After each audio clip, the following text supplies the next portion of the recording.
ninkii ugu hantida badnaa ee soo mara adduunka, ninkaas oo Ilaahay ku manaystay xoolo badan balse uu diiday nimcadaas isagoo ku kibray dadkiisa. Taasina waxay keentay inuu Ilaahay tusaale uga dhigo cid kastoo wax ku cibro qaadato. Waa mid ka mid ah shakhsiyaadkii lagu xusay kutubka Quraanka, Tawraad iyo Injiil. Waxay qaraabo ahaayeen Nabi Muuse calayhi salaam. Wuxuu ka mid ahaa dadkii ugu cibaadada badnaa reer Banu Israa'iil, heer uu gaaray inuu 40 sano god u galo si Ilaahay u caabudo, adduunkan ka dheeraado. Ka hor intuusan Alla siin hanti iyo adduunyo uusan aqliga bini'aadanka malaysan karin, heer uu gaaray in furayaasha khasnadihiisa culays daraadood ay qaadi waayaan dadka, taasi oo ka dhigtay inuu ka fogaado caabudid Alle kuna kibray adduunka. Qisadeeni maanta waxay ku saabsan tahay Qaaruun.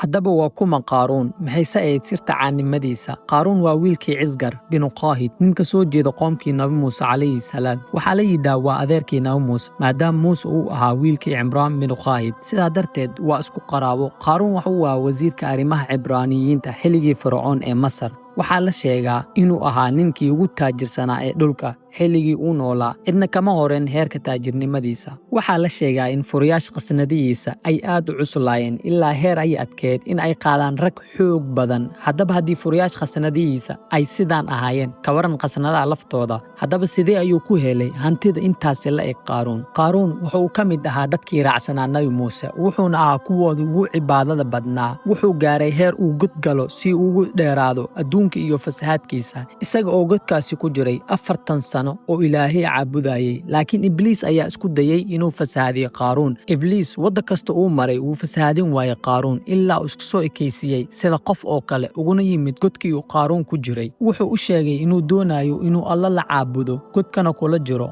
Qaaruun ayaa soo dhoweeyey Ibliis, laakiin Ibliis waxay muhiimadiisu ahayd inuu Qaaruun godka ka soo saaro uuna fasahaadiyo. markii uu muddo kula jiray godkii, iskana dhigay qof Alle ka cabsi badan, ayuu isku dayay inuu tartiib u fasahaadiyo. Qaaruun waxay reerkiisa cuntada ugu keeni jireen godkiisa. wixii muddo halkaas cunto loogu keenaba, Ibliis ayaa ku yidhi, dadkii waxaynu ku noqonay culays, si aynu culayska oogu qaadno oo aynu inoo dhibsan, aan hal maalin soo shaqaysano, maalmaha soo harayna aan cibaadaysano. Qaaruun ayaa middaasi ogolaaday. Ibliis ayaana dareemay in halkii uu la rabay Qaaruun uu keenay, kadibna uu isaga tagay.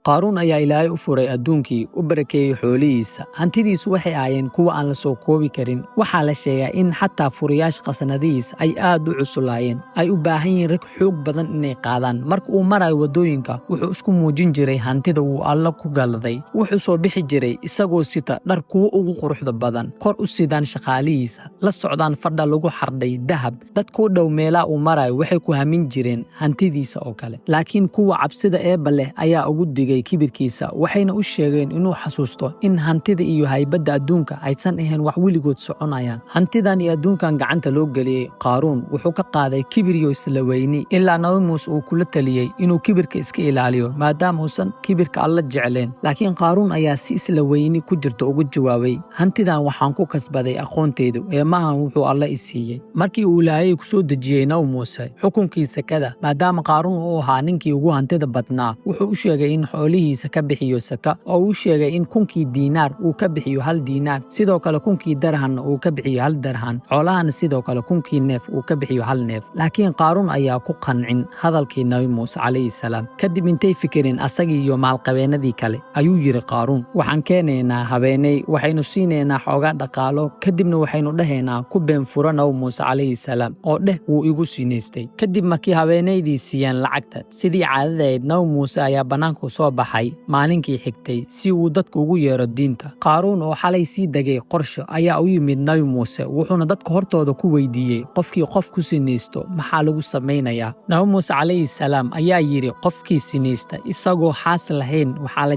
jeedaalinayaa 100 jeedaal, kii sinaysta isagoo xaas lehna waxaa lagu dilayaa dhagax. kadib Qaaruun ayaa yidhi, xitaa adiga? Nabi Muuse calayhi salaam ayaa ugu jawaabay, haa, xitaa anigo, haddii aan sameeyo waa la ciqaabayaa. Qaaruun wuxuu yidhi, yidhi, dadka waxay leeyihiin waxaad ka sinaysatay haweeney. Nabi muuse ayaa yidhi, ii keena haweeneydaas. waxaa loo yeeray haweeneydii, waxaa la hor keenay nabi muuse calayhi salaam. kadib nabi muuse wuxuu ku yidhi, waxaan kugu dhaarshay allihii kala baray badda, soona dejiyey kitaabkii towraad ee runta sheeg. haweeneydii oo cabsi geliyey hadalkii nabi muuse ayaa sheegtay sidii xaqiiqda ahayd iyo in lagu yidhi ku been fura nabi muuse. nabi muuse calayhi salaam ayaa markiiba sujuud la dhacay. wuxuu yidhi isagoo ilmaynayo, ilaahu haddii aan rasuulkaaga ahay daraadda igu caroow. allah subxaana wa tacaala ayaa amray dhulka inuu adeeca nabi muuse, sameeyana wixii uu faro. nabi muuse ayaa isugu yeeray reer banu israa'iil, kadibna wuxuu ku yidhi, qofkii anigii adeecayo hadda haysoo raaco oo ha isaga soo tago qaaruun. reer banu israa'iil ayaa la saftay nabi muuse marka laga soo tago 2 qof oo iyaga go'aansaday inay qaaruun la saftaan. kadib nabi muuse ayaa amray dhulka inuu la jaro intuu ku taagan yahay qaaruun iyo intii raacday iyo hantidiisaba. halkaasi ayaynu ku soo dhammaatay qisadii ninkii dhaldhalaalka adduunya ka fogay wadadii subaneed. dadkii horay ugu hamiyey hantidii qaaruun waxay ogaadeen inuu hantida adduunyo aanay wax qiimo lahayn marka laga fogaado cabsida eebbe iyo naxariistiisa. waxay yidhaahdeen qisada qaaruun waxay noo tahay cashir oo ah in kibirka, dulmiga iyo iskufaanku aysan marnaba keenin wax khayr ah. haddii aad ka heshay qisadeena maanta, fadlan kusoo biri janalkeena oo nagu dhiirigeli laayigta. mahadsanid.